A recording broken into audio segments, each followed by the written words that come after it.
communication is one of those things that you think just comes naturally, but oftentimes doesn't, particularly if you grew up in an environment where you felt invalidated, where you felt ridiculed, where you felt neglected, where you felt it was unsafe to express your needs, to express your opinion, or to even just speak up about what it was that you were experiencing. So you didn't even feel seen, heard, or understood at any stage. And we carry this fear with us into our adulthood, and it can really impact on our capacity to express what it is that we need to express, particularly in our romantic relationships. I suppose that's where we often find ourselves back in our childhood position, reliving that horrible, icky feeling of trying to say something but just not trusting that it was going to be received well. And I suppose it's such a worthwhile skill to work on, because if the communication is poor between a couple, you are going to continue to struggle over and over. And I suppose it's about recognizing, first of all, that a major part of communication is making sure that the other person hears you. I mean, if you're building up the courage to put yourself into a state of vulnerability, to say something that really, really stretches you out of your comfort zone, then you want to make sure that it was worth the effort. And oftentimes we go to one of two extremes.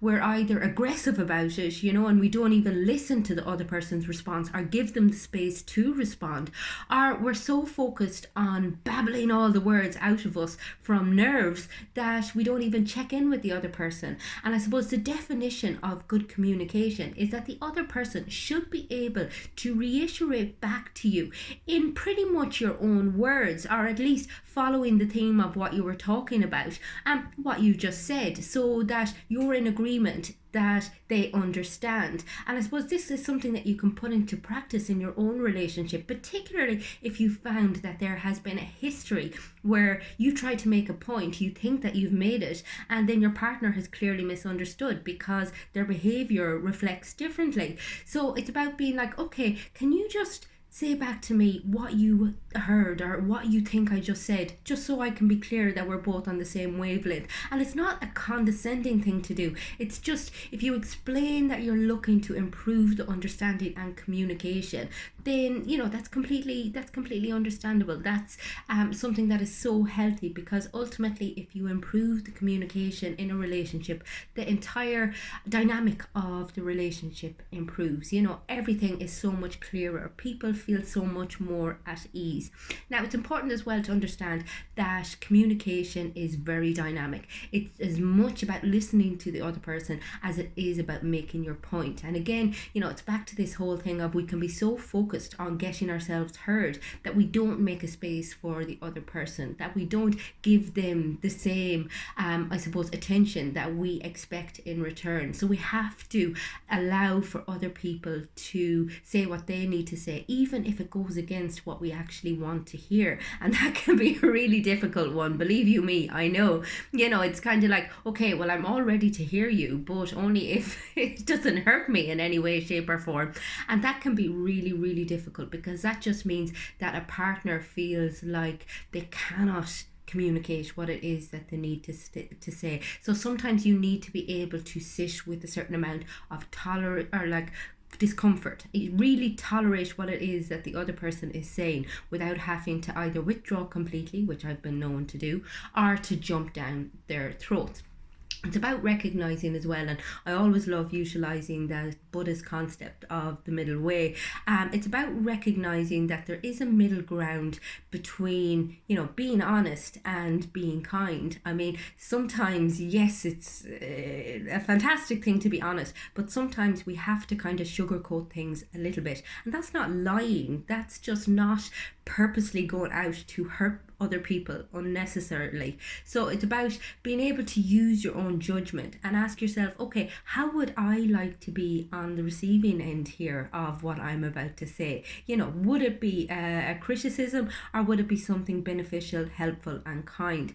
And this whole thing of constructive criticism, I'm not really on board with it. I think if you can say something to somebody that's helpful, great, But if it puts them down or if it makes them feel badly about themselves, well, maybe you don't need to. Maybe it's not your place to correct the world. Maybe you should just look at your own shit and take care of that, as opposed to feeling like, you need to tear other people apart in a very helpful manner.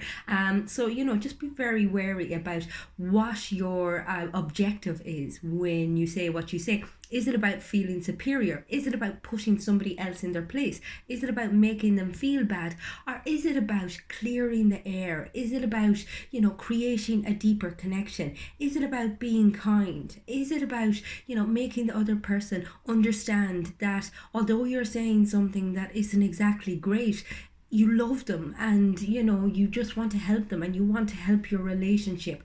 You don't always have to prove a point. I think we have that opinion about ourselves that we always have to be right, and we become very attached to our stories, our constructs, and our beliefs about what life should be, about what our relationships should be, and it can be the detriment to our friendships and to our romantic relationships.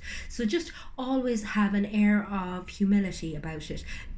Keep your integrity intact, but recognize that excuse me, it's not always about what you think and what you feel. It's about creating a lovely, healthy space where people feel safe to be able to talk about their experience and be able to hear each other and be open to new ideas, new perspectives, and new ways of thinking. And again, it's so important that we can put ourselves in another person's shoes.